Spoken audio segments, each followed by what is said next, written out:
Hello YouTube, hello Odyssey, hello my baby, hello my darling, hello my ragtime gal, hello to another smashed V.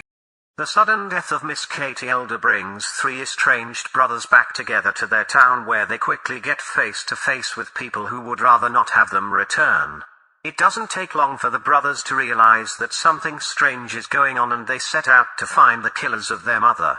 The Sons of Katie Elder is a typical 60s Western movie with some great movie icons and a fairly wholesome feeling pretty much the whole movie. It isn't the best Western movie out there as it's a product of its time, but it's definitely worth a watch for fans of Dean Martin and John Wayne. Drop that. Moonlight is a coming-of-age story where we follow a young, black boy called Kyrany through key moments in a 3-decade period starting at his pre-teens, teenage years and probably his 20s. Moonlight successfully avoids some clichés you would expect in a genre like this, not showing off gang activity and drug abuse in a more severe manner but merely focusing on a person who lives in this type of environment on a daily basis. Due to this, Moonlight is set apart from other movies, but it does seem to feel a bit hollow at the end. The inclusion of some scenes would have benefited the movie in my opinion, and as is, I didn't really feel a connection with the main character. Despite this, it's an interesting movie from the excellent A24 line and definitely worth a watch for people who enjoy grounded, real-life stories about real people dealing with life. Check that. A legendary hitman gets convinced to accept the contract on a mafia chieftain as it will allow him to take vengeance on the killers of his son. Legendary Yul Brynner stars in this mediocre crime/spy movie that offers nothing new and nothing special. It's a fairly tame movie that doesn't offer enough excitement or sexiness to keep you enthralled. Yul Brynner's screen presence is still all cool and suave, but he is not allowed to be a Bond-like assassin who is smooth and deadly. His co-cast is Italian B-movie grade and does not make it better. Overall, Death Rage, despite having a cool title and actor, is a disappointing movie in a genre that has some pretty cool and interesting films. Drop that. During the peak of the COVID-19 era, a bunch of filmmakers decided to make a movie about a mutated COVID strain turning the world into a dystopian society where only the immune are allowed to work and everyone else is forced to stay indoors. No explanation is given how all this works, but we're pretty much shown the story of a Deliveroo driver who attempts to get enough money to flee with his lockdown girlfriend to a specifically named place where all is well. This story is mixed in with a triangle of character interactions between the rich, the struggling, the poor and the government. All of them having a certain degree of corruption and hypocrisy within. As for a movie, this one is unfortunately timed and completely out of touch with reality.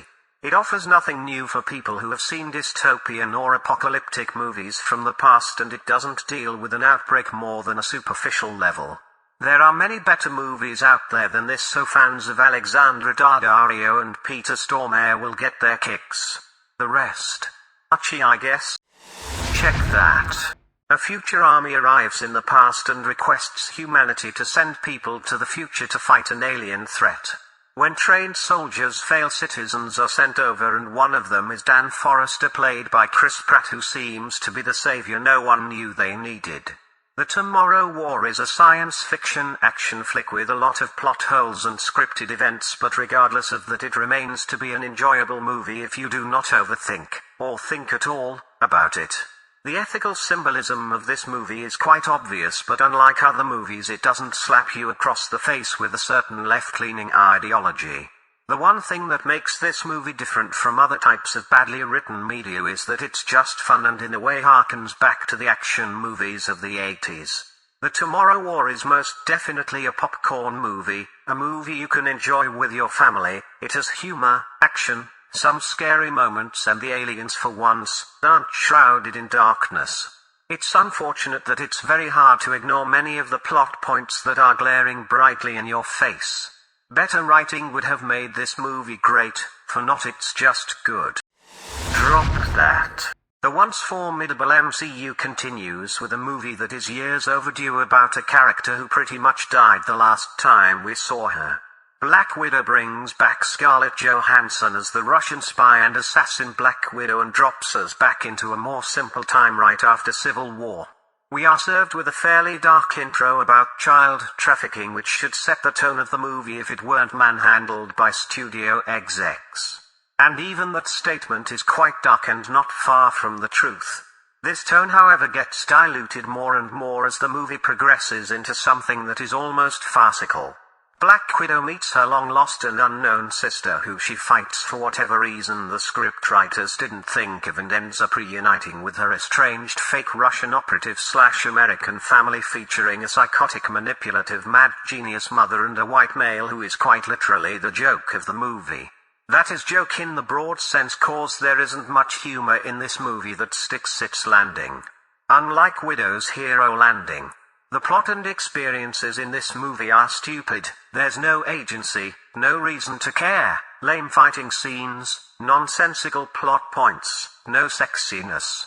None of the things that would make a movie stand out. There's plenty wrong with the movie, and the reasons for this failure are numerous, from amateurish directors, bad writers, undoubtedly studio interference, politically inclined actors, and being part of a declining franchise that could have benefited from having this movie in their first years. Alas, Black Widow is too little too late. If you want to watch a real Black Widow movie, please check out Red Sparrow with not Scarlett Jennifer Lawrence.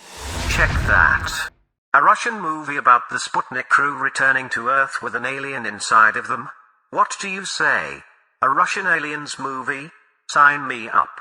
And for the most part of the movie things seem to go well. You got a conspiracy, you got a man imprisoned under mysterious circumstances in a Soviet-era environment. And then, nothing much happens. Maybe I was hoping for a Russian alien a little bit too much, but I was quite disappointed with how the movie progressed. The alien seems formidable and interesting, but the plot unfortunately attempts to keep most of its main cast alive for the duration of the movie, resulting in a fairly tame science fiction horror movie that could have been great. Let the thing loose, damn it. Let it rip through and face the full force of Cold War Russian armies taking down scores of people fending for their lives. As it stands, Sputnik is a slightly darker version of Girls Meets Alien. Check that. A bunch of colonists from another part of our solar system return to Earth to see if it's viable for life again. They crash land on a misty, grey and flooded Earth and quickly encounter the surviving parts of humanity. Quickly it's realized that those survivors are not alone. TeeVee, aka The Colony, is a simple science fiction movie that feels a lot like With Wolves and Ridley Scott's Prometheus, at least in its visual style. The story, however, doesn't offer you a lot, and the reveals that are scattered through the film are lackluster. I wouldn't call this movie entertaining. It will hold your attention at the start, but quickly you will go into a feeling of meh, as what is portrayed on the screen doesn't really affect you. I do not care about the characters or what is happening. There is no urgency, there is no great fate. It's just a couple of things that happen and then it ends.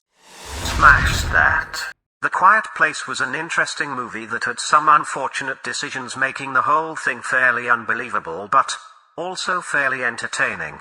The plot of The Quiet Place 2 continues from where we left off in the first part, with the remaining characters of the family who continue their quest to survive in a world that is overrun by a bunch of monsters killing off every single thing they can hear. Well, that is, unless they don't hear you or whatever reason we need. We get some backstory in this sequel, but most of the plot revolves around our characters separating and finding their way one way or the other. There isn't much here to say for people who saw the first one. It's just more of the same.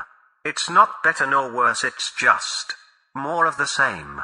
Personally, I think with a bit more fleshing out, The Quiet Place would be a compelling series, but alas, these two movies are just quick, forgettable romps you can watch and move on from. Drop that. Gunpowder Milkshake is the female answer to movies such as John Wick, and features Karen Gillan as a hired gun/assassin who makes a mistake during one of her jobs and gets hunted by a bunch of men who want her killed and eliminated.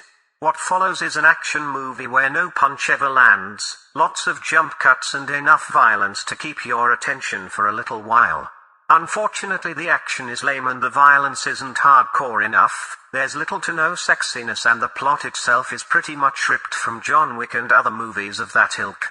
This movie suffers from the same current day problems as most movies: lack of writing and featuring anti-male sentiments without having characters that make this sentiment palatable for everyone. The women are fierce and strong but undeserved, so they easily deal with the most brutish-looking men without too much trouble. Compare this to some fierce women from older movies or even John Wick and you clearly see what makes those movies work and this one fizzles. Gunpowder Milkshake could have been a fun neon-filled girl power movie with enough bubblegum and kick-ass to compete with John Wick and Mr. Nobody. Unfortunately, it's the equivalent of a little girl yelling in the schoolyard, ineffectively waving her handbag while a couple of big boys are beating the crap out of each other. Unless you enjoy Karen Gillan, sorry, Teddy isn't in the movie enough to make it worthwhile. Do yourself a favor and watch John Wick, Mr. Nobody or Boss Level instead. Check that.